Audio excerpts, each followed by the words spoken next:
ओम नमः शिवेभ्यः। मंगलम भगवान वीरो मंगलम गौतमी मंगलम कुंदाभ्यो जैन धर्मोस्तु मंगलम सर्वमंगल मांगल्यम सर्वकल्याणकारकम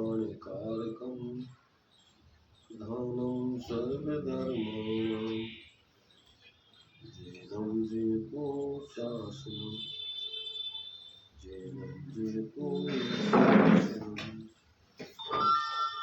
शुक्लमे विभावो अभाव कर क्रिया आत्मकल्याण परमानंद सुबोधमय नमो सिद्ध भगवान आत्म सिद्धि के मार्ग का जिसमें सुभग विधान उस समाधियुत तंत्र का करूं सुगम व्याख्यान।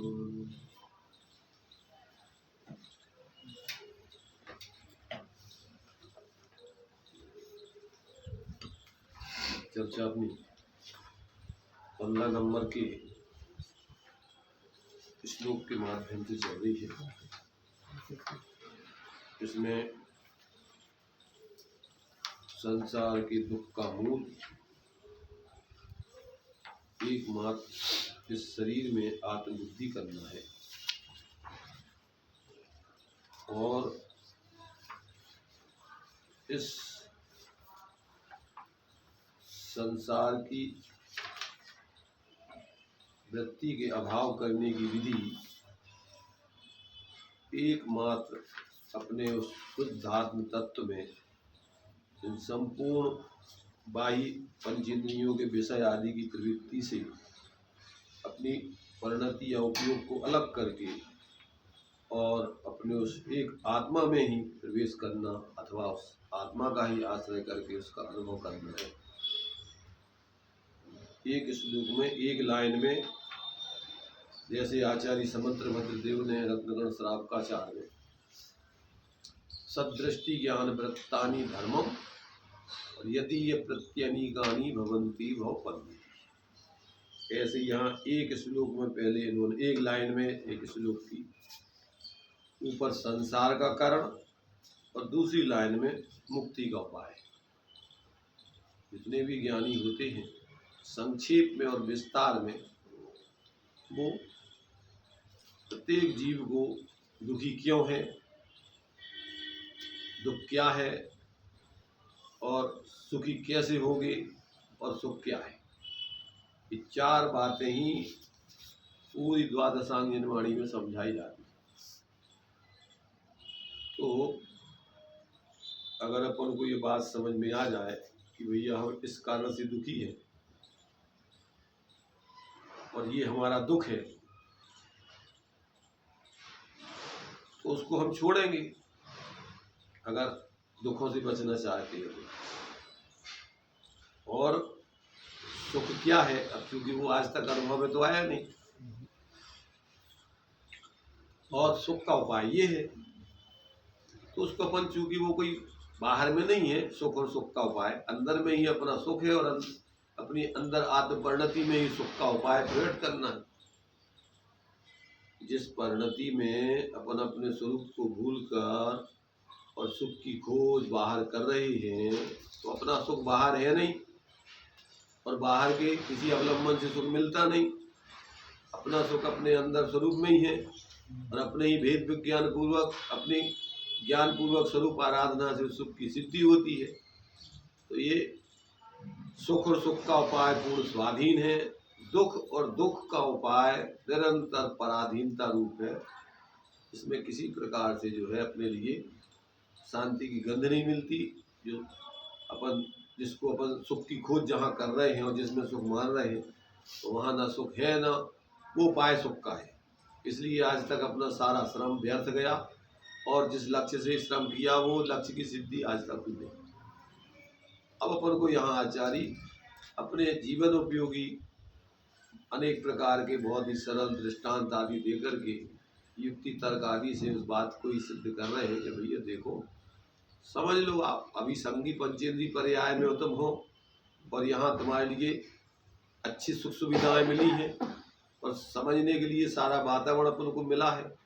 और इसमें भी अगर अपन इस बात को नहीं समझेंगे और सच्चा आत्महित का प्रयोग करके अपनी आत्मा को हित के मार्ग में नहीं लगाएंगे तो फिर ये अवसर निकल जाएगा और बाकी फिर पता नहीं पड़ेगा कहाँ चले जाओ।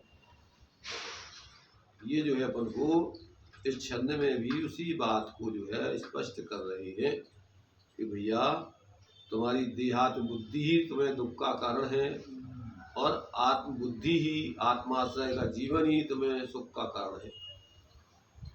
आत्मा स्वभाव से सुख स्वरूप है और अपनी परिणति में अपने ज्ञान सिद्धांत आचरण में उसी में सुख देखो, उसी को सुख का कारण जानो मानो, उसी का अनुभव करो तो बस सुखी हो जाओ। इसमें किसी दूसरे से पूछने की जरूरत नहीं पड़ेगी, क्योंकि ये तो अनुभूत चीज है। सुख जो है कि प्रत्येक जीव स्वयं उसका अनुभव करता है और फिर उसको प्रमाण देने की जरूरत नहीं पड़ती।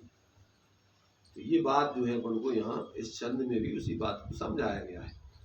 कल इसमें अपन जो पॉइंट बना करके इसमें जो दिए हैं उसमें से पहला पॉइंट अपन ने पढ़ा था, पहले बिंदु के ऊपर विचार किया था। सकल संकटों का मूल ये शरीर में आत्मबुद्धि है, ये बताया था। और सकल संकटों को दूर करने का उपाय आत्मबुद्धि है। अपने अंदर में जो ज्ञान लक्षण से लक्षित चैतन्य स्वरूप आत्मा अनादि अनंत विद्यमान है, उधर देखो, जानो, अनुभव करो तो सुखी हो जाओगे। और उसको भूल करके इधर उधर भटकते रहोगे तो एक क्षण को भी कभी शांति मिली नहीं, और बाहर में ही उपयोग को भटकाते रहोगे तो शांति मिलने वाली है नहीं।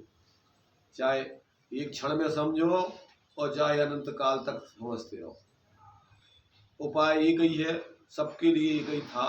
जिन्होंने अपनाया वे शीघ्र सुखी हो गए, और जिनको विश्वास नहीं आया और अपनी तरफ से अपनी डेढ़कल लगा के बाहर में सुख खोजते रहे वे भी भटके ही रहे। ज़्यादा लंबा चौड़ा कार्यक्रम नहीं है। संगी पंचेंद्रीय पर्याय में एक बार में अगर ज्ञानी बता रहे हो, एक ही बार में सुन के और अंदर में देखो तो एक क्षण में तुम्हारा मिथ्यात्व का नाश होता है और एक क्षण में तुम्हारी भ्रांति दूर होती है और शांति जीवन में प्रारंभ होती है। आचार्यों ने तो कोई कमी नहीं रखी, इसलिए ज्ञानी कहते हैं कि क्षण भर निज रस को पी चेतन। एक क्षण पी लोगे अगर तुम अपने स्वरूप का रस तो फिर मिथ्या बल को धो दोगे और कासायक भाव क्रम से विनष्ट होंगी और आनंद अमृत रस तुम्हारे जीवन में प्रकट हो जाएगा। तो ये जो है दूसरा पॉइंट दिया है कि देहात्म बुद्धि में बुढ़ापा आदि का क्लेश, जीव को जो भोगना पड़ते हैं जितने क्लेश, वो सब एकमात्र इस संयोग और संयोगाधीन जीवन में ही है। स्वरूप में तो ना दुख है, ना बुढ़ापा है, ना जन्म है, ना मरण है, ना कुछ है। वहाँ सब क्लेशों से रहित पना, शाश्वत एक रूप पना विद्यमान है। तो ये जो है इसको यहाँ दृष्टांत वगैरह दे के समझा रहे हैं। सामान्य लोग क्या है, विश्वास नहीं आता है तो उनको तुम्हारी अनुभूत दृष्टांत दे के सिद्ध किया जाता है। तो देखिए, देहात्म बुद्धि में ही बुढ़ापे का क्लेश। देहात्म बुद्धि में बुढ़ापा का क्लेश। बुढ़ापा भी बड़ा क्लेश है, किंतु बुढ़ापा का भी दुख तभी है जब देह में आत्म बुद्धि कर रखी हो। अनुभव करके भी देख लो, जो बूढ़े हैं वो कुछ थोड़ा अनुभव करके भी देख सकते हैं कि जब देह की ओर ख्याल ना रहे, देह मुझ में लगा है यह भी ध्यान ना रहे और यह आत्मा केवल अपने ज्ञान स्वरूप आत्मा को लगता रहे, तो उस समय वह अपने को बूढ़ा शिथिल समझ ही नहीं रहा।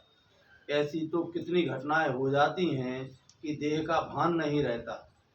घर के कामकाज इतनी लगन से किए जाते हैं कि उपयोग अन्य काम में है, तब मेरे शरीर भी चिपका है यह ध्यान नहीं रहता।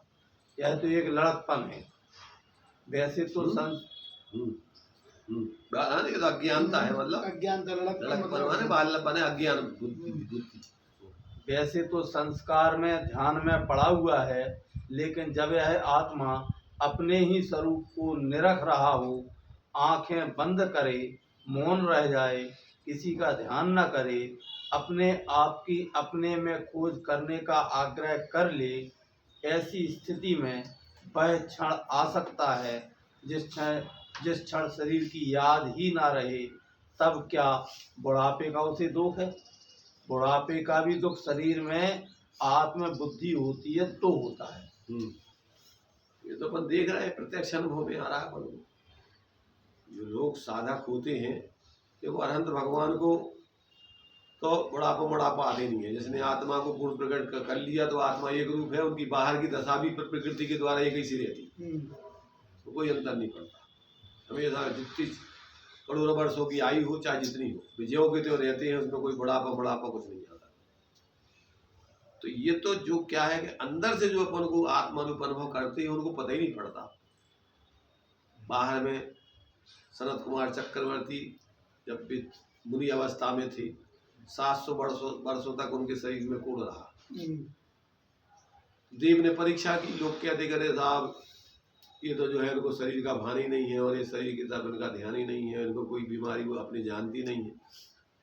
देव परीक्षा करने आए तो वो वेद बंद करके किसी को कोई बीमारी हो परेशानी हो तो ठीक करा ले, सब प्रकार की बीमारी हम ठीक करते हैं, ये वो बोल करके घूमने लगा।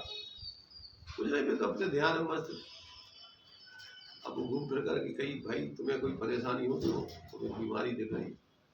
भैया हमारी कोई बीमारी नहीं है, तुम्हारे पास अगर इलाज हो तो बताओ। कहीं जन्म मरण को और ये पर्याय में जो जीव दुखी है, अगर उसका कोई उपाय हो इलाज तो बताओ तुम्हारे पास। तो वो इलाज तो हमारे पास नहीं है, वह बीमारी तो तुम्हें दूर कर सकते, बस चले जाओ। हमारे पास कभी बीमारी हमारी नहीं है, ज़्यादा पड़ोसी की बीमारी है शरीर की। अब अभी आत्माराधना करने वालों की ज़्यादा समय रहती नहीं है, इसलिए ये ज्ञानियों को ज़्यादा उस पर अब ध्यान नहीं देता है। उपसर्ग के काल में भी जब सिगड़ी बिगड़ी रख दी तो आत्मा में रहती होंगे तो उन्हें पता ही नहीं है कि सिगड़ी भी रख दी हमारे मुंह तो यही से तो केवल ज्ञान होगा। सिगड़ी धई रही बाहर में, शरीर जला था, अंदर में कर्म जल गया, राग आदि जल गए, वे केवल ज्ञानी होगा। इसलिए उसकी वेदना नहीं होती। वेदना तो देखो शरीर में तो वेदना हो रही है और आत्मा में वेदना है नहीं है। आत्मा में तो ज्ञान आनंद है। ये तो मोह की है सर, बीच में जो है, बीच में ही ये मोह क्या करता है, बीच में ये आपतित है, ये तो काल्पनिक है। अगर तुम्हारा मोह नहीं है तो कीमत आत्मा के स्वरूप में कोई तकलीफ है नहीं, और शरीर तकलीफ होती नहीं, तो कितना तकलीफ है? तकलीफ तो तुम्हारे बीच में है जब कल्पनिक, और कल्पना नहीं करो तो काहे की तकलीफ, की वो तकलीफ अनुभव नहीं भाव के सिगड़ी भी रहती भाई। अनुभव तो जब अपन शरीर को अपनो मानो तो अनुभव करो। अब जब अपनो शरीर है ही नहीं है तो बाहर में का हो रहा हो, का लेने दे रहे हो। श्रीमद जी ने अपना अनुभव लिखा है। कभी कभी हमें सोचना पड़ता है कि क्या हमारे साथ शरीर भी है। जैसे नए नए लड़के की शादी होती है ना, तो क्या वो पीछे गठजोड़ कर देते, तौलिया टांग देते हैं खराब, और फिर जो है वो पत्नी के जो है छुड्डा से जो है धोती के उसे बांध देते। और जब वो विदाई हो तो वो एकदम जल्दी जल्दी चलने लगा, तो वो खिंचने लगा। तो बताने पड़ा तेरे भैया अब तुम्हारे पीछे संगे और कोई दूसरों भी लगवा है, थोड़ा थोड़ा मत चलो, धीरे धीरे चलो मेरे साजना, हम भी पीछे हैं तुम्हारे। जैसा गीत आता है, सुनो। काय को हमें नहीं है पता, हमने पर कभी कभी कानों में आ हुआ है। धीरे धीरे चलो मेरे साजना, हम भी पीछे हैं तुम्हारे। कभी कभी ये शरीर कहता है कि भैया वे हम तुम्हारे संग में लगे हैं, इतनी जल्दी मत करो। तो श्रीमद जी को बहुत जल्दी है थी, तो वो शरीर की तरफ ध्यान ही नहीं था। लोगों ने कही कि महाराज शरीर तो तुम्हारा बहुत सूख रहा हो। कह लगे हम क्या करें, तुम्हारे 2 बगीचा है, हमारा ध्यान तो अंदर के बगीचा पे है, उनकी सिंचाई कर रहे हैं, तो वो बढ़िया हरा भरा हो रहा, फल फूल लग रहे हैं, अभी पे वहाँ ध्यान ही नहीं है। उनका इसलिए विशेष साधक होते थे उनके शरीर में ही उनको ज़्यादा ध्यान नहीं। मुनि राजाओं के चित्र देखो पुराने, मेल चढ़े हैं, शरीर सूख रहा है, तुम्हारे से उनके सोना गिर के हुए दे मुनि राजाओं की 22 परीक्षा वगैरह देखो, तो शरीर उनके क्या वो पे ज़्यादा ध्यान ही नहीं है। खड़े हैं ध्यान में तो खड़े हैं, महीना 15 दिन हो गए जंगलों में, बामई आदि बाहुबली स्वामी थे, तो अब साल भर खड़े ध्यान में, शरीर में जो है बाहर में कानों में बामई बना ले, घोंसला बना ले पक्षियों ने, है चीड़ियों ने बामई बना ली, पूरे शरीर बामई से ढक दो, पर वे अपने ध्यान नहीं करते। अरे देवेन, हाँ गाड़ी की चाबी देना, भाग में छोड़। तो ये जो है अजय जी की दिलवा दो। वही गाड़ी क्या है कि जब तक व्यक्ति को, हम नहीं लग जाएंगे। जब तक व्यक्ति के लिए क्या है, इन सब चीजों का अंतर में अपने स्वरूप का बोध नहीं होता और बाहर में ही मूर्छित होकर रात दिन लगा रहता है, तो आर्थ और ध्यान के अलावा कुछ नहीं। जब तक आत्मबोध नहीं होता तब तक धर्म ध्यान और शुक्ल ध्यान, दो ध्यान मोक्ष के कारण है और दो ध्यान संसार के कारण। तो दो ध्यान सम्यक दृष्टियों को होते, मिथ्या दृष्टियों को नहीं। धर्म माने वस्तु स्वभाव, वस्तु स्वभाव के आश्रय से जो है, ऐसे धर्मी आत्मा के आश्रय से धर्म ध्यान, और धर्मी आत्मा के ही उत्कृष्ट लीनता से शुक्ल ध्यान, निर्दोष। शुक्ल माने बिल्कुल मोह रहित, कसाय रहित हो जाना। थोड़ी थोड़ी कसाय सहित ध्यान हो रहा है जब तक वो धर्म ध्यान, और कसाय का भाव होगा तो शुक्ल ध्यान। सटखंडागमकार ने 10वें गुण स्थान के बाद ही शुक्ल ध्यान लिया है, कि जहां से बिल्कुल कसाय खत्म, बिल्कुल आत्मा। अब वो तो उपमा दी गई है, शुक्ल माने साफ, बिल्कुल स्वच्छ। तो स्वच्छ माने सफेद नहीं, स्वच्छ माने आत्मा की भीतराग दशा। तो ये जो है, जब व्यक्ति ऐसा उत्कृष्ट अपने स्वरूप का, क्योंकि आत्मा के स्वरूप में तो कोई राग देश मोह है नहीं, जितना स्वरूप से च्युत उतने मोह राग देश, और जहाँ स्वरूप का अवलंबन वहां से मोह राग देश का अभाव, वहां से तुम्हारे स्वरूप की सिद्धि। ये तो बहुत ही क्या है, अनेक प्रकार से बेजोड़ स्थिति है संसार की और मोक्ष मार्ग और मोक्ष की, जोड़ नहीं बनता है इनका, दोनों का बिल्कुल अलग अलग है का। एक का जीवन बहिर्मुक्ता वाला और एक का जीवन अंतर्मुक्ता, एक स्वाश्रय और एक पराश्रय। कहाँ रही कैसी निभे कीर वीर को संग, वे डोले अपनी मस्ती में उनके फाटा तंग।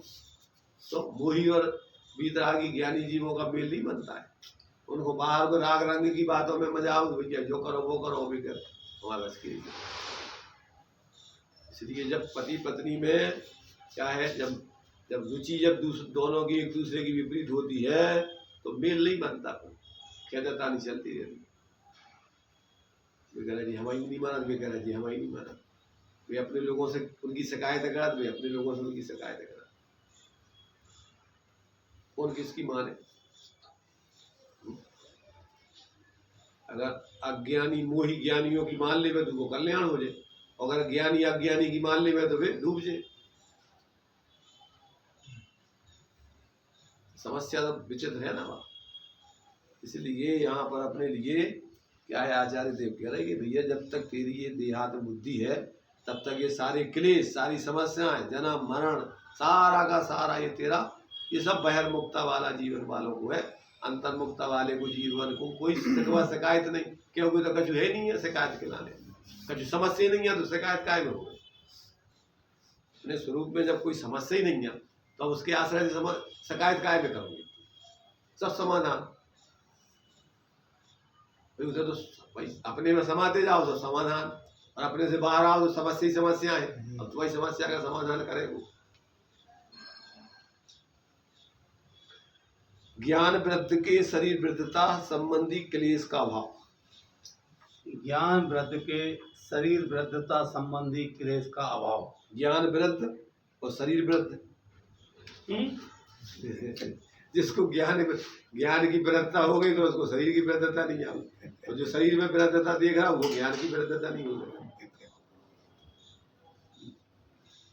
यह बुढ़ापा दुख के ही लिए हो तो जब तब व्रत साधना करना व्यर्थ है। अरे सारे जीवन भर तप करे, व्रत करे और हो गया बुढ़ापा तो सारी कसर निकल भागेगी, क्योंकि बुढ़ापा क्लेश के लिए ही होता है। बुढ़ापा क्लेश कोई कारण हो गए सारे, जब तक तुम्हारे सब व्यर्थ हो जाए, क्योंकि बुढ़ापा तो उनको भी आऊंगा, तो बुढ़ापा आओ तुम्हारी सब्जी सब बेकार होगा सब लोग। लेकिन बुढ़ापा कोई क्लेश का कारण नहीं है, ये तो शरीर में एकत्र बुद्धि तुम्हें क्लेश का कारण है। जिनके लाने आत्मा में अपना बना गया उनको बुढ़ापे में भी कोई समस्या नहीं, बुढ़ापा शरीर में हो रहा हो कि अपने ज्ञान को बुढ़ापो देख रहे हैं। बुढ़ापा माने फिर देता ऊंचाई। क्योंकि बुढ़ापा क्लेश के लिए ही होता है, सो ऐसी बात नहीं है। बुढ़ापा क्लेश के लिए उनको है जिनकी इस शरीर में ही यह मैं आत्मा हूँ ऐसी मान्यता रहती है। दुख दूर करना है तो शरीर में आत्म बुद्धि की मान्यता समाप्त करो। दुख दूर करने के लिए जो बाहरी यत्न किए जाते हैं, अब इतना धन जोड़ लें, इतने मकान बनवा लें, इतना नाम बना लें, तब सुख होगा, तो यह काम तो मेंढक तौलने के बराबर है। जी है कि तुम्हारे ज्ञानचंद बुलते नहीं तैसे लाए गए मेढक तोलने की व्यवस्था। मेढक कैसे? तो मेढक तोलना मन देखो मांगे देखो खुला काकवाद मेढक तोलना। कोई 1 किलो जिंदा मेंढक क्या तौल सकेगा? नहीं तौल सकेगा। अरे 2 चढ़ाओगे तो 2 चक्कर भाग जाएंगे। इसी तरह इस जगत के कामों में 2 काम बनेंगे, 2 बिगड़ेंगे। कहाँ तक बनाओगे? और बना भी नहीं सकते। अपने आत्मा में दुखों के विकल्प किए जा रहे हैं, तो देह में जिसने यह मैं आत्मा हूँ ऐसी बुद्धि बनाई है, उनको बुढ़ापे का भय है। योगी जनों के तो जैसे बुढ़ापा आता है, वैसे ही उनके अंतर में निखार बढ़ता जाता है। प्रकृत्या भी यह बात होती है कि जब मरने को होते हैं तो मन में साहस आ जाता है कि क्या करना है घरवार का। मोह दूर होने का यह कुदरतन एक मौका है। विशेषकर व्यामोही जीव होते हैं जो मरण के समय में ज्ञान और वैराग्य ना पाकर उल्टा मोह ममता को बढ़ाते रहते हैं। प्रकृति तुम्हारे लाने बुढ़ापो और ज्ञान वैराग्य के लाने दे रही है। अब भैया बेचारे ने है नहीं है काय को अपने अभी फालतू के विकल्प कर रहे। उसने तुम्हारा और ज्ञान जागृत हो गए और सब झंझटें छोड़ कर तुम्हें फ्री होने चाहिए। और जो मोही होते तो वो उल्टी सोच जाते और बुढ़ापे में उनकी इच्छाएं बढ़ जाती। कैसे? शरीर काम करत नहीं है और लोग मोड़ी मोड़ा काम करत नहीं है तो बात मानत नहीं है। अब विकल्प मुँह चला था कि लोग इसे भी सब जने क्या कि तुम बैठे रहो शांति से, ज्यादा बातें मत करो। दादा फिर एक आधे कुठरिया गाँव के बाहर या घर के कहूँ एक कोने में रख दे तो नहीं अपने कर दो। तो जी योग्य है जब बुढ़ापे में आ गई दशा है, तुम बताओ ये कोने तुम्हें बुढ़ापे ले आओ, दूसरों ने ठेका लाऊंगा तुम्हारे बुढ़ापे को। पी कर हमें पी रहे तो और को जिम्मेदार है बुढ़ापे के लाने। समाज के घर के लोग, समाज परिवार के लोग जिम्मेदार है। बुढ़ापा आ गया लेकिन कोई लेकिन क्या करे? तुमने अच्छे कर्म करे हुए हैं, को कर्म करे हुए हैं तो घर के आदमी के अच्छे हो जाओ जल्दी। अच्छे कर्म करे हुए हैं तो घर के नहीं दूसरे मोहल्ला की व्यवस्था बनाएंगे, ऊपर से देव आ जाएंगे व्यवस्था बना। लेकिन कौन की जिम्मेदारी? सब दुनिया की जिम्मेदारी है कि तुम्हारी जिम्मेदारी कि तुम्हें ऐसे कर्म करो, ऐसा जीवन जियो कि तुम्हारे लाने किसी प्रकार की कोई की जरूरत ही नहीं पड़े। और जो अपना भूतपूर्व जिएगा तो के लाने कोई की अपेक्षा रहेगी कि हमारे लाने अब कोई तो और बैराग करके भैया मोही जीव हमसे दूर ही रहे, हम तो अपने शांति से आराधना करेंगे। आखिरी में ये सब दूर हो जाओ, जाओ हम शांत, अब कुछ हमें जरूरत नहीं पड़ेगी। उल्टे भगा थे ले जाओ इतने हमारा उपयोग खराब करेंगे। ज्ञानी जन चाहिए उस समय दोरावर भैया जन। इसलिए समझदार लोगों को मोही जीवों की जरूरत नहीं है और मोही जीवों का कोनों की जरूरत नहीं है। समझदार लोगों को तो अपनी समझ की जरूरत है और समझ पे उनको पूरा विश्वास है। समझ पूर्वक जीते हैं, समझ पूर्वक जाते हैं, उनको क्या जरूरत है कोई की। तो और जो कछु है वो जल्दी छोड़ छाड़ के और विकल्प सब विकल्प छोड़ के और जल्दी से अपनों काम करत के अब तो और ऐसा रुकवे की यदि थोड़ा बहुत सोचते ही है, अब रुकने नहीं है तो क्या करने। तो ये कुछ नहीं हमारा सब त्याग।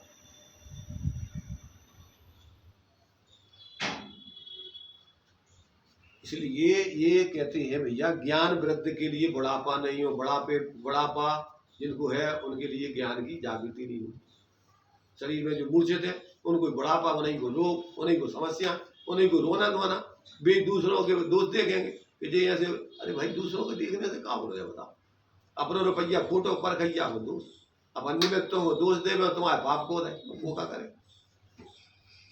लाख प्रयत्न कर, जब अकृत पुण्य की अवस्था में पाप को दया तो उनकी तो सब व्यवस्था बना रहे थे लोग, ना बन रही थी व्यवस्था, बताओ बना सका तुम्हारे पाप को दया कोई व्यवस्था?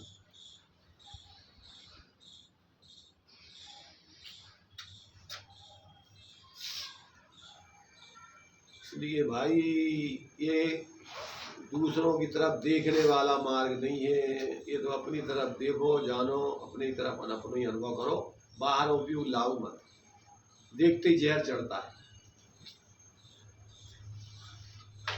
बाहर की तरफ तुम्हारा उपयोग आया नहीं, कदम रखते ही पाप होता है, आर्द्र ध्यान होते। इसलिए अपन को भाई देखो, ज्ञानियों ने जिस विधि से सुखी हुए, जिस विधि से सुखी हो सकते हैं सब, वही विधि बताई, और दूसरी कोई लाग लपेट वाली चापलूसी वाली उनके पास कोई व्यवस्था नहीं। झूठी दवाई जो है चापलूसी करके उन पटांग बात में बता देंगे, ऊपर ऊपर ली कपूरी कर देंगे, संतुष्टि कर देंगे। वे तो बिल्कुल खरी खरी बात बता देंगे, देखो भैया सुखी होने का मार्ग ये है, इसके अलावा कोई दूसरा मार्ग नहीं है। और जिस मार्ग पे चलता है वो स्वाधीन हो जाता, पराधीनता की उसको कोई अपेक्षा नहीं है, विचार ही नहीं है उसको किसी प्रकार। तो जो औपचारिक अपन को बातें कहीं जा सुबह पकड़ लेता आदमी और वही में लगे, तो फिर दोस्त दूसरों देते देखो हमने उनके संगे ऐसा करो जी, हमारे संगे ऐसा करे, तुमने क्या करो? अगर ये अपेक्षा से करो तो तुमने क्या करो? अगर तुमने स्वार्थ साधने के लाने परोपकार करो तो तुमने तो व्यापार करो, कहाँ परोपकार करो? परोपकार तो उसको बोलते हैं कि निस्वार्थ सेवा और निष्काम भक्ति, कोई अपेक्षा नहीं कर रहा है। क्यों? कि भैया जब तक हम स्वरूप में लीन नहीं हो रहे तो हम इस काम में नहीं करेंगे तो पाप के काम में लगेंगे। तो वो तो अपनी परिणामों की शुद्धि के लिए करता है, तो दूसरों के लाने थोड़ी कर रहा हूँ। उपदेश दे रहा हो कि जो भी शुभ काम कर रहा हूँ तो कौन के लाने कर रहा हूँ? अपनी मजबूरी है उसकी, निचली भूमिका की। तो इसमें तुम दूसरों के ऊपर का थोप रहे तो तुम्हारा उनके वो क्या ज्यादा अगर कर्तृत्व बुद्धि से करते हैं बच्चों को ज्यादा परेशान, तो कहते हैं हमें नहीं करने हैं, करवाओ हमें मरण दो, तुम अपना काम करो।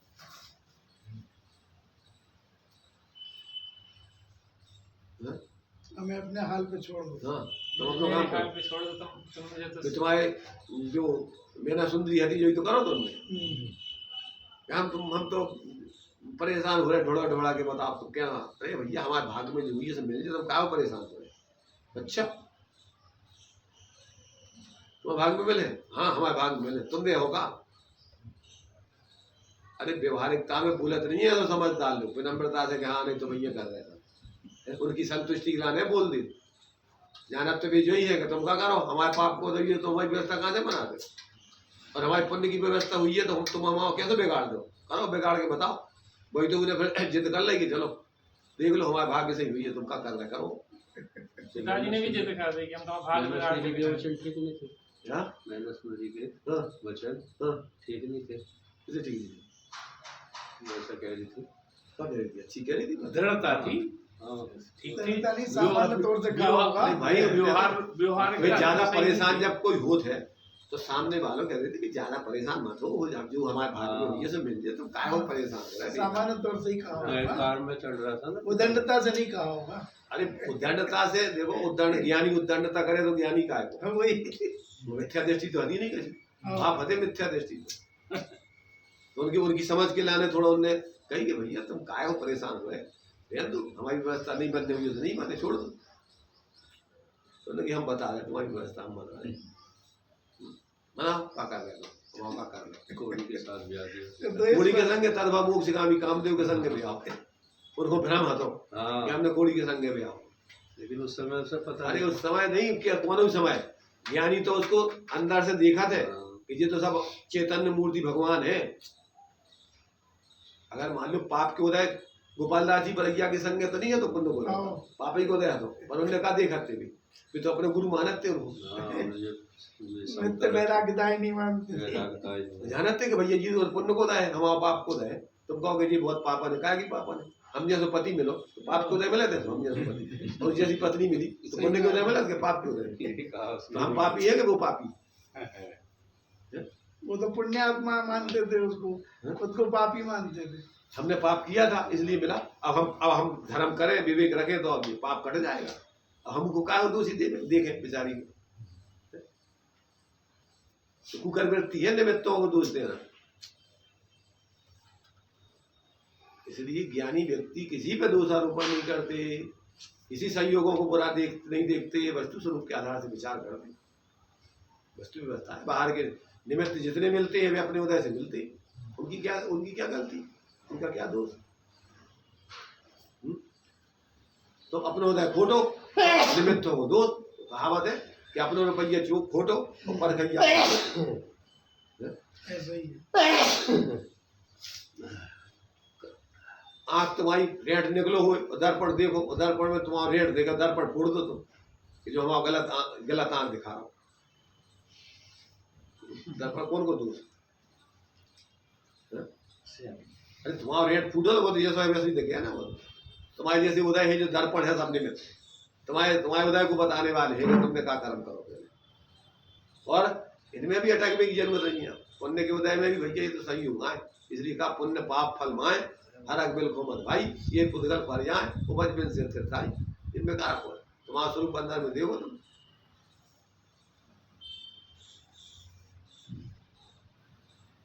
अगर व्यक्ति समझना चाहे, देखो एक एक बात ज्ञानियों ने ऐसे लिखे हैं, परंतु अपन तो क्या है कि जिनको नहीं समझने हैं अब उनको कौन समझाए, और जिनको समझने हैं उनके लाने कोई रोक नहीं सकता।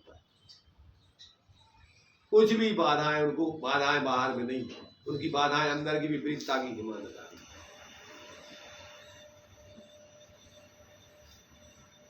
इसलिए जैसे चर्चा आई थी, उनके सिर के ऊपर सिगड़ी रखी तो आपने बताई थी कि शरीर से मोह है, दर्द हुई है नहीं है तो मोह तो अपने होते अंतर के कर्म जला करे। तो आज के ज़माने में तो पहले तो वज्र सबनारा संगम की धारी थी तो ये सहन कर जाती, आज के में तो सहन कर नहीं पाता। आज का करने तो मैं बताओ नहीं, अगर कोई इस तरह की दुख पहले के उदय में तो पहले के उदय वज्र में सब नारायण सेन को हाथों से भी ध्यान लगा लेती। आज के उदय वाले क्या करें, लड़े झगड़े? नहीं, आज जैसे कोई दुख तकलीफ दुख शरीर तकलीफ है तो क्या करें उसके लिए मतलब नहीं, हम तो किस तरह से वो हटाए, वहीं से पूछ रहे हैं कि दुख तकलीफ है तो क्या करें? वो हटाए कैसे, हम जा पूछ रहे हैं। हटाए जो ही उपाय है, तत्व विचार करो। स्वरूप में अनुभव ध्यान नहीं कर पा रहे तो तत्व विचार करो, वस्तु स्वरूप विचार, खुशी से सब दुख संकट लखा करो कि हमारा पाप को उदय है, इसमें हमको कौन दोष दे रहे। को भी जो ही उपाय है, विचार करो या ध्यान करो, दो ही काम है बचने के उपाय। विचार करने से तीव्र कसाय नहीं होगी और ध्यान करने से कसाई नहीं होगी, दो चीजें हैं। सुखी होने का उपाय वस्तु विचार ध्यावते, मन पावे विश्राम, रस स्वादत सुख उपजे, अनुभव ताको नाम, और अनुभव चिंता मणिरतन, अनुभव यदस को, और अनुभव मार्ग मोक्ष को, और अनुभव मोक्ष स्वरूप। ये उपाय है, दो ही उपाय हो कभी व्यवहार में वस्तु स्वरूप का विचार और निश्चय से स्वरूप का ध्यान। अगर ध्यान करने की सामर्थ्य ध्यान करो तो मैं कभी भाषित नहीं हो बाहर में, तो ध्यान नहीं कर पा रहे तो विचार करो कि भैया आप क्या करें। सीता जी ने क्या करो तो पाप को दया हो तो विचार, धर्म को विचार करो वस्तु स्वरूप को। सीता रामचंद्र जी गाली देते रहे, किताब भक्त को गाली देते रहे कि तू हमारे लिए लेकर क्यों आया, ये बता, बताइए क्यों नहीं बताया तूने हमें। अरे उसे कि भैया कोई की गलती नहीं है, उनकी भी गलती नहीं है, उनसे भी कहियो कि हमारा उदय तो तुम परेशान नहीं मत होना, दुखी मत होना, क्योंकि जान नहीं दी कि भैया सम्यक दृष्टि कोई किसी के संग ऐसा भी पाप को उदय को देखना नहीं चाहता। वो तो सोचता है कि भैया सब जीव सुखी रहे, तो उनको भी तकलीफ तो थी पर मजबूर थे वो उदय, क्योंकि इनका ऐसा ही था कि उनको भेजना मजबूरी थी उनकी। कौन चाहेगा बता, कोई चाहता है कि किसी के पाप को उदय को भगवान, पर व्यवस्था ही नहीं है। इसलिए दूसरा उपाय या तो स्वरूप ध्यान, ये वस्तु स्वरूप का विचार करके ही आप अपने परिणामों को शांत करो। उपाय ये नहीं है कि तुम निमित्तों को दोष दे के गाली दो, लड़ो झगड़ो, ये तो वह नया कर्म मानोगे। वर्तमान में भी दुखी रहोगे और आगे पाप को बंद करके फिर दुर्गति में जाओगे। बताओ एक और तीसरा उपाय हो, तुम बताओ कैसे होगा। हम अपनाएंगे उपाय क्यों भाई कमलेश जी, और कोई उपाय तुम लोगों के पास है हमें बताओ। अबे हम आचार्यों की मान रहे तो हमारे लाने इसमें सब समाधान है, शांति। और इसी के अलावा तुम्हारे पास होता उसको भी प्रयोग करके देखें। बता भाई सभी तुम्हारे पास नहीं पा रहा दवाई माई ले आगे बस। पुण्य कर्म को दया है जब वही ठीक। अरे पुण्य कर्म को उदय आसमान में से आएगा क्या बेचार तुम वो पुण्य कर्म के उदय के भरोसे भी नहीं बैठने पर अपन को तो अपने स्वरूप का अवलंबन लो स्वरूप के विचार करके शांत रहो। पुण्य के उदय में भी अहंकार मत करो और उसमें संतुष्ट मत हो। क्यों कि अगर पुण्य के फल में फल को भोगोगे तो एक इंद्री हो जाओगे। भोग पुण्य फल हो एक इंद्री क्या इसमें लाली कुतवाली दिन चार यही फिर कृपा हो जानी। तो पुण्य के उदय में भी मत भूलना और पाप के उदय में दुखी नहीं होना। दोनों को तटस्थ हो गए जानो कि जो भी अपना स्वरूप नहीं हो जो भी नहीं जो ही अपने से बाहर है अपना स्वरूप तो शांत निराकुल ज्ञात है। तो उसमें भी संतुष्ट होने की जरूरत नहीं है। अरे वहाँ तो साफ हो गया सब आनंद मंगल।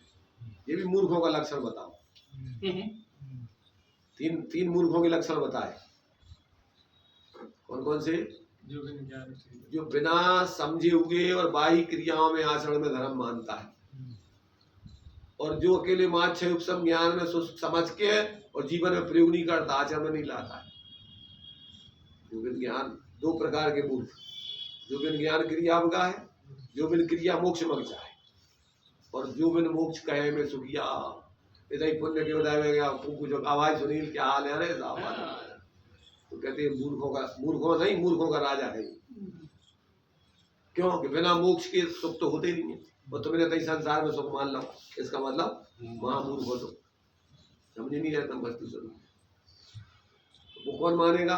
इसे तीन ही प्रकार के नेता मिलेंगे ज्यादातर इस काल में क्योंकि इस काल में सम्यक दृष्टि तो पैदा होती नहीं। विरल सम्यक दृष्टि यहाँ तीव्र पुरुषार्थ से पूर्व के संस्कार वसात टोटल लिखा भली होनार पूर्व संस्कार वसात वर्तमान में हम ये सम्यक पुरुषार्थ करके जी रहे। पैदा होती नहीं है लेकिन यहाँ बन सकते समय तो बन सका तो बस ठीक है।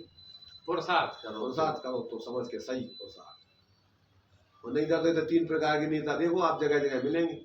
या तो बाहर के वेशधारी नेतागिरी कर रहे होंगे या क्षय उपशम ज्ञान वाले मिलेंगे तो मैं नेतागिरी कर रहे तो या पुण्य के उदय वालों को मंचों बुला बुला के माला डाल रहे हो। एक दूसरे की प्रशंसा करती हुए मिलेंगे। तो पंडितों को बुला लेंगे क्रियाकांडी में उनकी प्रशंसा करेंगे और वे उनकी प्रशंसा कर देंगे और पैसा वालों को माला डाल देंगे तो तीनों को आपस में मेल बन जा पड़ेगी। इसलिए भ्रम में नहीं रहना बहुत बहुमूल्य जीवन मिला है। इसको होश जागृत करके स्वाश्रय का जीवन जीना इसके अलावा कोई शांति का उपाय नहीं है।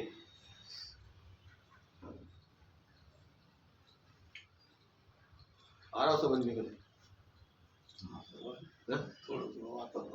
थोड़ा आ रहा है। चलो देखा रहा देखिए पूरा ले आऊ ने थोड़े थोड़े में काम भी चलेगा। सूक्ष्म मिथ्यात्व बेरी गांस भी बुरा है। कैंसर को अगर तुमको थोड़ा मिट रहा हो तो अगर टाइम पूरा हो जाए और मिटाने पे हो तो फिर मर्यादा चलिए तुम्हारे जीवन की लीला खत्म हो जाए वही हो गई। इसलिए जल्दी से मिटा लेना कम से कम मिथ्यात्व को कैंसर से मिटा ही लेना।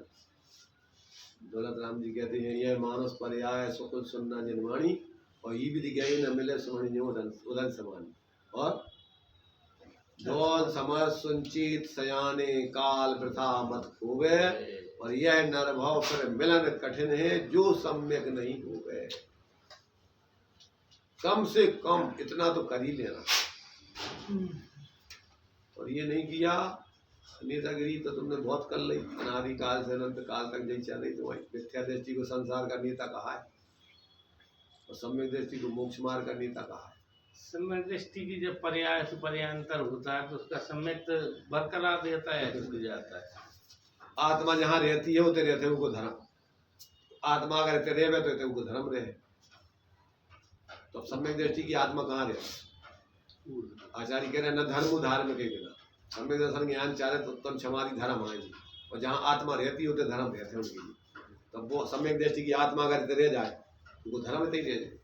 गर्भ के काल में अनुभूति गर्भ मरब आत्मा को होता नहीं है। वो नहीं पूछ रहा है अनुभूति की स्थिति सब चलती रहती है। परिणति उसकी भीतर आगता की अनंत अनुबंधी मिथ्यात्व के अभाव रूप परिणति चलती ही रह रही। 6 महीना तो बहुत उपयोग की बात है। बापा बतमा लाने जरूरत नहीं है विचार करने की परिणति में तुम्हारे रत्नत्रय सम्यक दर्शन ज्ञान चारित्र की परिणति चल रही है। बराबर 6 महीने में उपयोग न ढले तो सम्यक चित्त बना उपयोग रहेगा। उपयोग की बात तुम्हारे लाने समझ में की नहीं आवा, बस भगवान के ज्ञान में है। जब तुम आगे बढ़ जाओगे तुम्हारे ज्ञान में भी आऊंगा। इतना समझ लो कि जो तुमने अपने स्वरूप की पकड़ ला है तो वो तुम्हारे लाने गर्भ में भी पागल हो जाओगे तो भी वो मूर्छित अवस्था होगी, तो वो परिणति तुम्हारी अपने स्वरूप की चलती रहेगी। ऐसा बाबा जी गर्भ में भी रहता है तो माँ को तक शांति रहती। जब तुम्हारे घर में आएंगे तो देखना तुम्हें भी शांति मिलेगी। तुम माँ बनोगे, ये पिता ये बनेंगे कौन? वो खुद तो तुम्हारी। क्यों? अब इनको विश्वास नहीं हो रहा तो बनेंगे तो क्या करेंगे? जब इनको पूछ रहे हैं कि भैया बहुत है कि नहीं, वो तो अनुभव करके देखिए। जिनके हमारे घर में आया था थोड़ी ना हम दूसरे घर में जाएंगे तो पता पड़ेगा। हम चले जाइए उनके घर में। जो थी माता तेरी वही भगनी बनी, भगनी से पत्नी बनी, रिश्ते करते रहे, हम बदलते रहे, न ठिकाना रहा। हम कर लिए, तुम्हें नहीं अनुभव हुए तो कभी अब तो आपकी बात तुम मानो, हम देखे तुम्हें भाव के नहीं। संसार में तो सब चले ही जाएगा नाटक का। सम्यक दृष्टि पागल बना रहा है तो भी ऊपर तो अभी को अनुभव चलता रहेगा, तो कोई अंतर नहीं। पागल दिमाग मैं दृष्टि पागल हुआ ही क्यों? शरीर से अरे दिमाग मान लो कोई तुम्हारे दिमाग में हाँ। कोई खिलाड़ी मार देवे और तुम्हारे से फट जाए तो क्या हुई तुम्हारे दिमाग से रामचंद्र जी ना क्या दशा हो रही थी? लेकिन मान तो मतलब चल पाप कर्म जो है हाथ पागलपन चल रहा है। शरीर के कटवे से आत्मा की परिणति तो चलत रहे हुए का हो। सोच में सम्यक दृष्टि रहत के नहीं, सोबा समझ लो, सोबा मर गऊ, सो क्या है सोबा मरण रामचंद्र जी कैसी दशा हो रही थी? अरे अपन पहले तो जो सोचो सोच में जो है, अबे तुम चलो वो तो अबे मरने की बात छोड़ो, हम तुम्हें अनुभव से प्राकृतिक अनुभव से बता रहे। तुम जैन हो, अबे जैन माना था आपने, और जिन्हें भगवान के अलावा कोई को भगवान नहीं माना।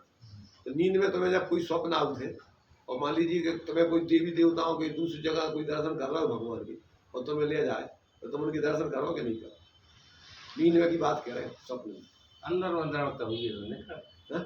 अंदर में दृढ़ता जो उनकी आ गई वो नहीं दृढ़ता की बात कर रहा है। जो जैन माना थे अपने को, अन्य देवी देवताओं को मानते नहीं है। नहीं कर रहे। रात्रि में नहीं खाओ और तुम कहीं कोई के संग गए पंगत में रात में खुआ रहे और तुम के बैठो भैया और तुम देखो रात तो हो गई, अरे तो बैठो क्या हो गई, रात होगी तो तुम क्या करोगे? रात में सूत में नींद की कह रहे हैं, जग नहीं रहते। दिन में नहीं खा रहा था।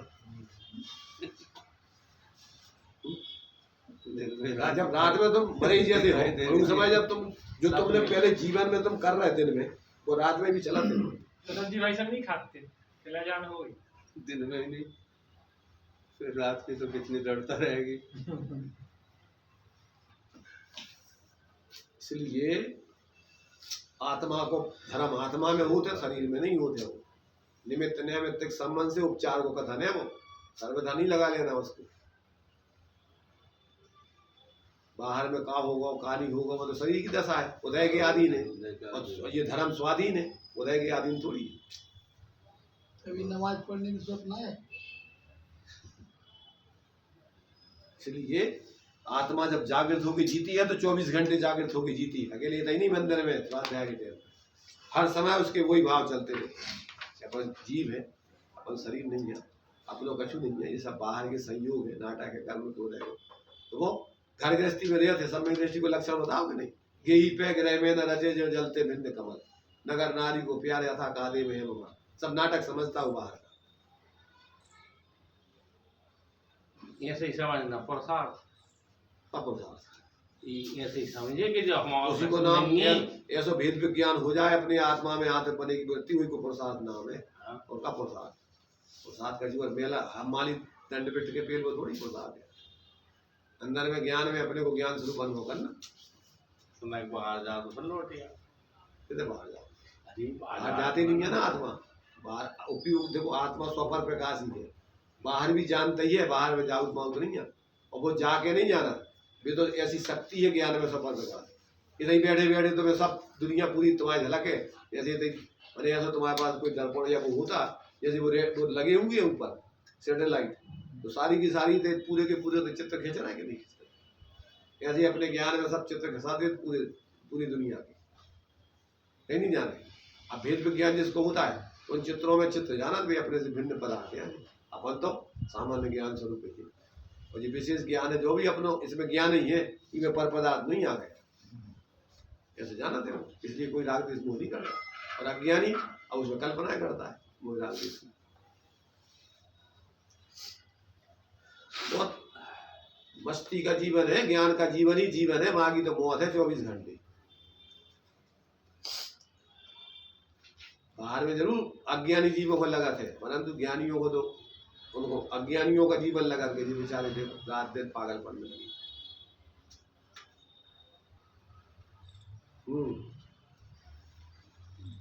देहात्म बुद्धि के रोग का क्लेश।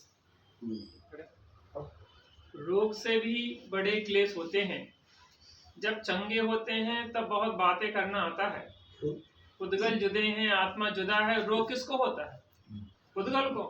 और जब सिर में दर्द होता है तो अमृतांजन लगाए बिना चैन नहीं पड़ती। मंगाओ बाजार से।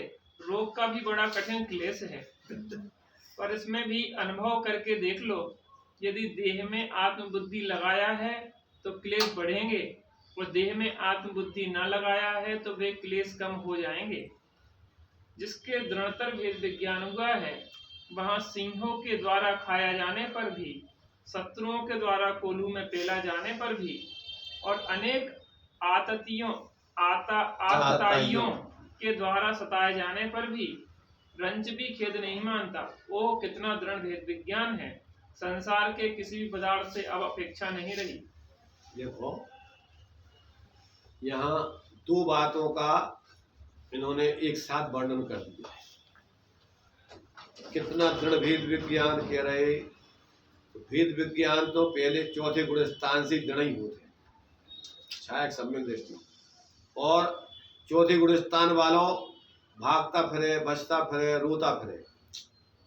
तो यहाँ चारित्र का वैराग्य के संगे भेद विज्ञान को जोड़ के कथन किया। भेद विज्ञान तो भेद विज्ञान ही होता है।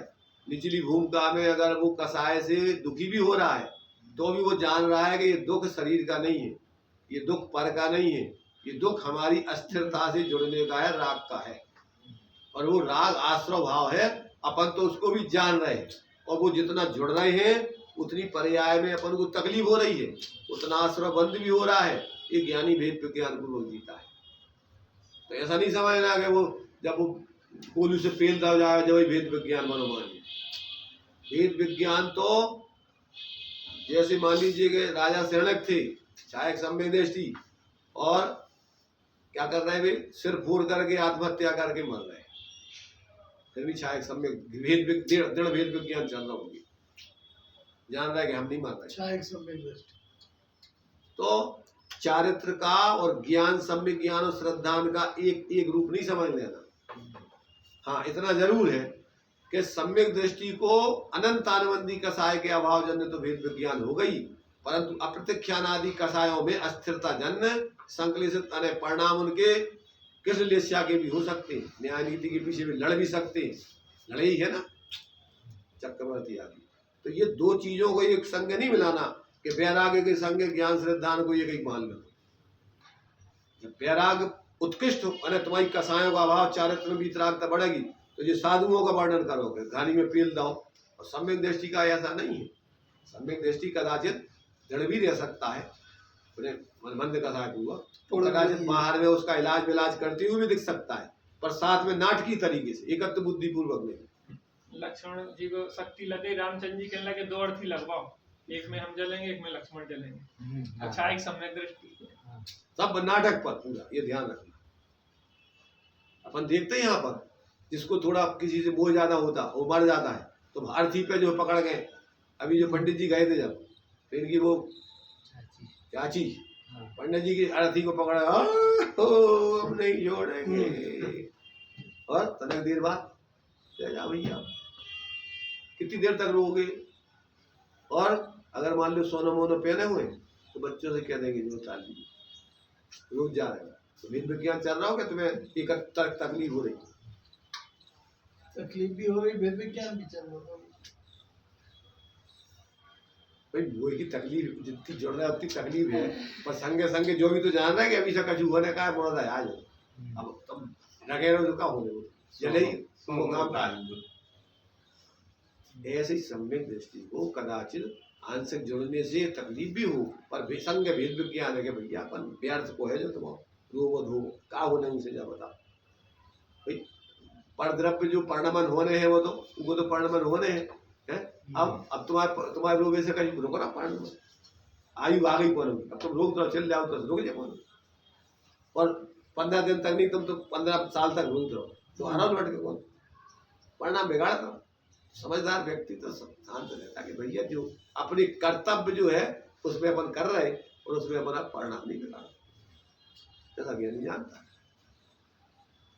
इसलिए समझना कहाँ कौन सी बात किस अपेक्षा चल रही, तो यही नहीं समझना कि वो दृढ़ भेद विज्ञान जब ही मानो जाएगा कि जब बाहर में तुम चार गुण और दृढ़ता पूर्वक कछु हो जाए, आग लग जाए तो अभी तुम ऊपरी करो, अमृतांजन लगा ली तो मिथ्या दृष्टि हो गए। लगा लो उपचार। वो बाहर में करते हुए भी भेद विज्ञान पूर्वक एकत्र बुद्धि से नहीं जुड़ता वो ज्ञानी, ये बराबर समझना उसमें। इसलिए सर्वथा पर काय कमो को वो चारित्र को में लगा के और सम्यक दृष्टि की तो ला रहे हो। हाँ खूब खा पी रहे हैं अपने गद्दी पे बैठे हो सम्यक दृष्टि, बताओ वो सम्यक दृष्टि गद्दी पे नहीं बैठ सका। 6 खंड के अधिपति ये तुम्हारे से चक्रवर्ती 3 तीर्थंकर कर रहे, कितने सालों तक भी गद्दी पे बैठे रहे, और 6 खंड के अधिपति 96 शादी करी, मान सका। आजकल के ऐसे मिथ्या दृष्टि ऐसी बातें करते हैं क्या क्या भैया खूब खाओ पियो होगा सम्यक दृष्टि, तो खाए पीने से मिथ्या हो जाता। तुमने भोजन नहीं करे होंगे चक्रवर्तियों ने, कौन से भोजन करते हैं बताओ, कितनी कितनी गैयों के उनके लड्डू बनाते, 1000 का 1 लाख गाय का दूध उठ के 1000 गैयों को पिलाओ जे, 1000 गैयों को फिर 100 को पिलाओ जे, फिर 100 को 10 को, फिर 10 को 1 को, और उनको जो माँ बाप बनेगा उसका लड्डू खाएंगे।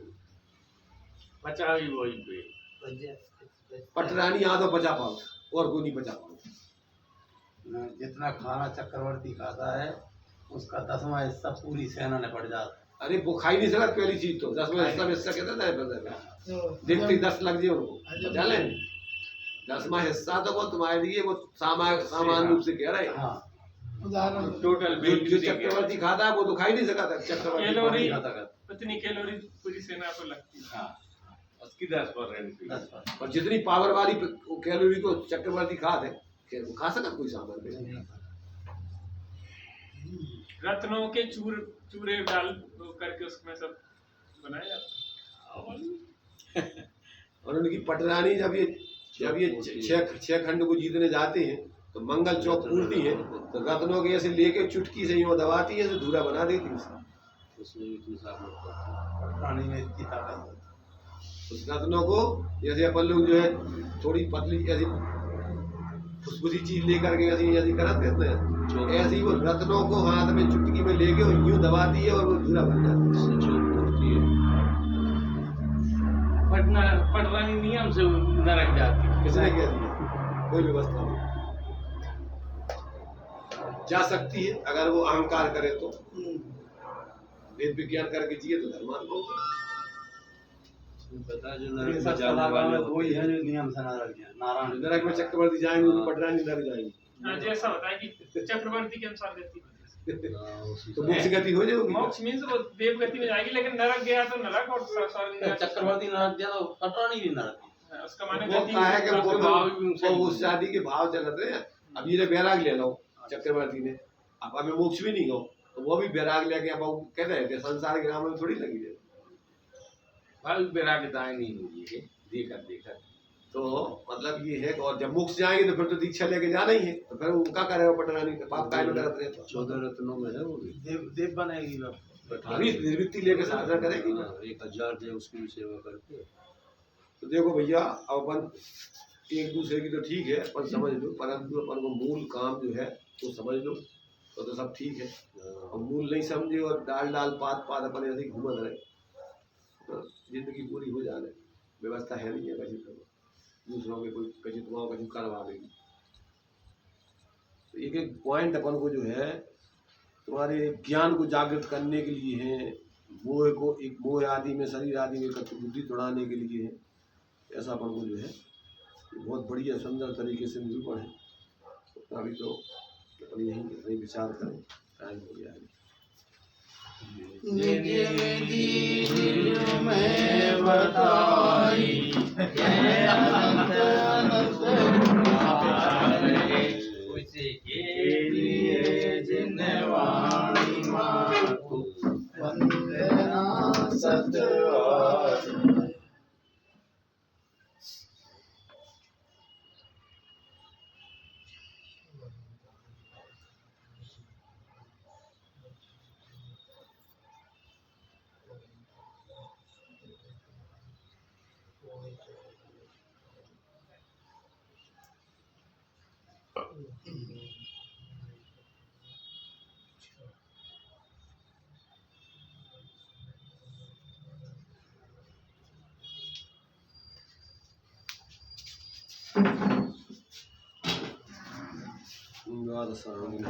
माता की जय। सापेक्ष अमृत जिन वचन कोई करूँगा बिल्कुल जी तो